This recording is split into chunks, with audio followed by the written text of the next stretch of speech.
Hey y'all, I'm Shayna and I'm back with another review.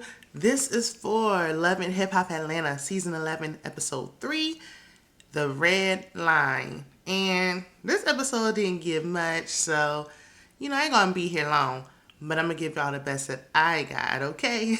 So let's go ahead and get into it. Before we do, if y'all could subscribe, like, and comment, share, do all the things, it really would help me grow this channel. So it's free. It'll help, and I would certainly appreciate it, okay? Let's get into it. So, Renni and Karlie meet up, and I don't know if they was meeting up for lunch or what, because they ain't had no food, no drink, nothing. But they start discussing the losses. Renni's mom transitioned. Carly's grandma passed on. Rest in peace to them. Karlie brings up going to DR to see Spice. And she feels like, Spice wasn't really happy with her with the birthday party that she planned for her at the Love and Hip Hop family reunion and when they were in Jamaica. And she feels like they was beefing when she went to DR. So, she didn't really think Spice was all that excited to see her or appreciated her or any of that. Karlie said Rashida and Erica are upset with her for not sharing Spice's info in DR, but she didn't want to share out of respect for the family. They didn't want the info out. And so she was like, I'm not going to share. I'm staying in my place. Renni was like, Erica who? And she was like, Erica Mena. And she was like, oh, because so many Ericas. Girl, Erica Banks just got here. Like, she ain't. Anyway, if you just want to talk about we want to talk about EB, let's talk about EB. So Renni says she feels away because they were friends on social media. They was in the DMs flirting with each other. They were talking about getting it on between the sheets and everything. It was getting real explicit, and all of a sudden EB unfollowed her. And I'm like, this just seems a little childish, seems a little manufactured, because Renni, and EB probably need some drama going on. But maybe Renni wants EB and she in her feelings, she feeling away.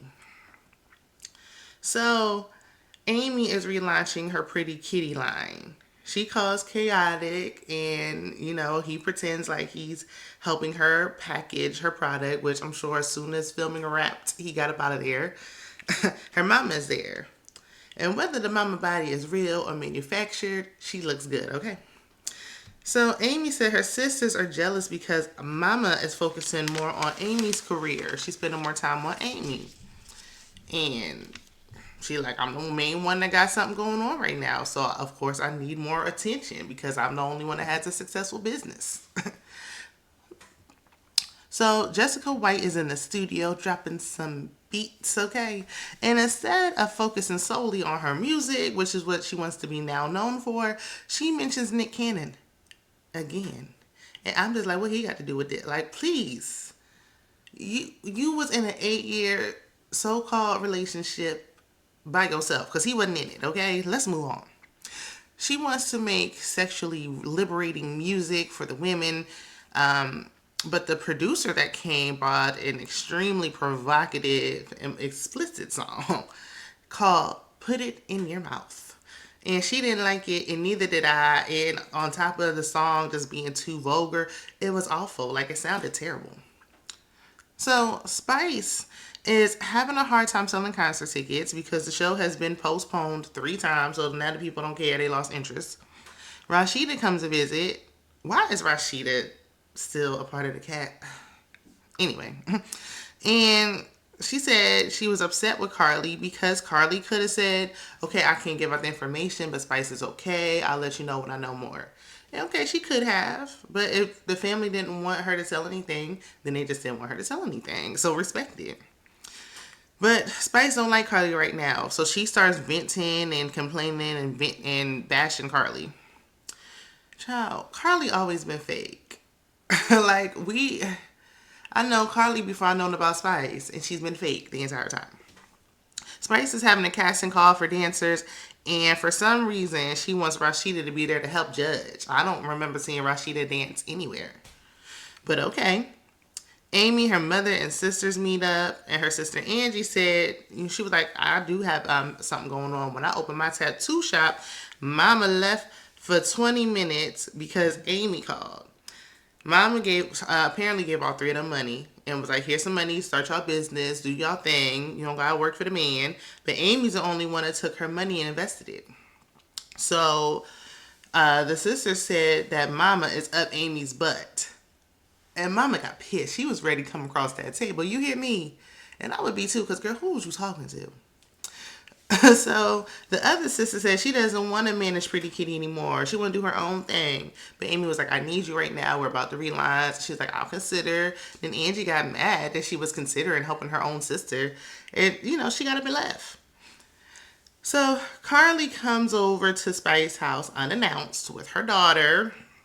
And she uses her daughter as a prop, apparently, to try to get empathy from Spice. Carly's daughter is pregnant. And she was like, yeah, I need you to keep an eye on her.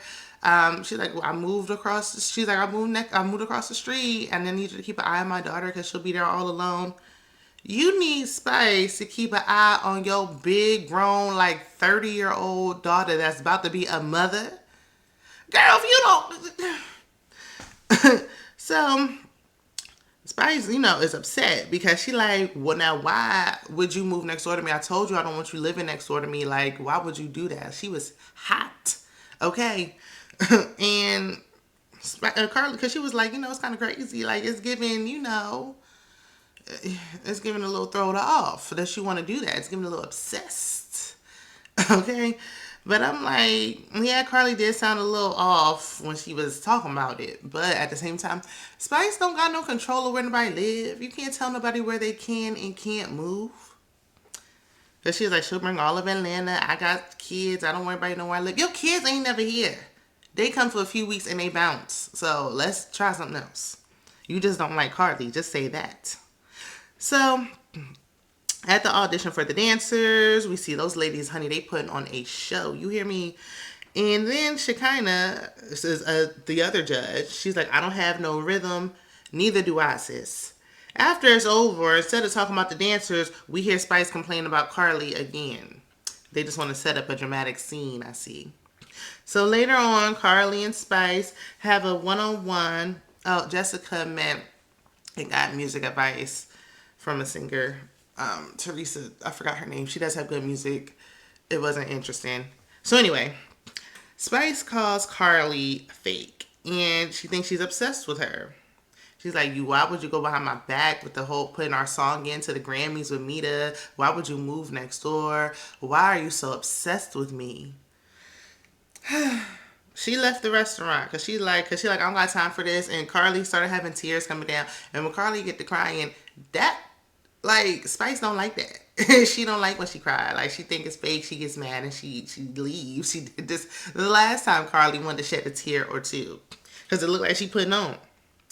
But I don't know. I think, Karlie was actually hurt. Because she just losing friends left and right, honey. Like, I can't lose another. That's why we started seeing her daughter.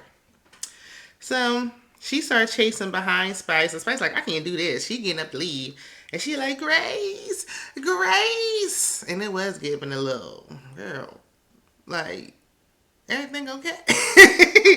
But Spice cut her off, the end. So y'all let me know what y'all are thinking in the comments about this week's episode.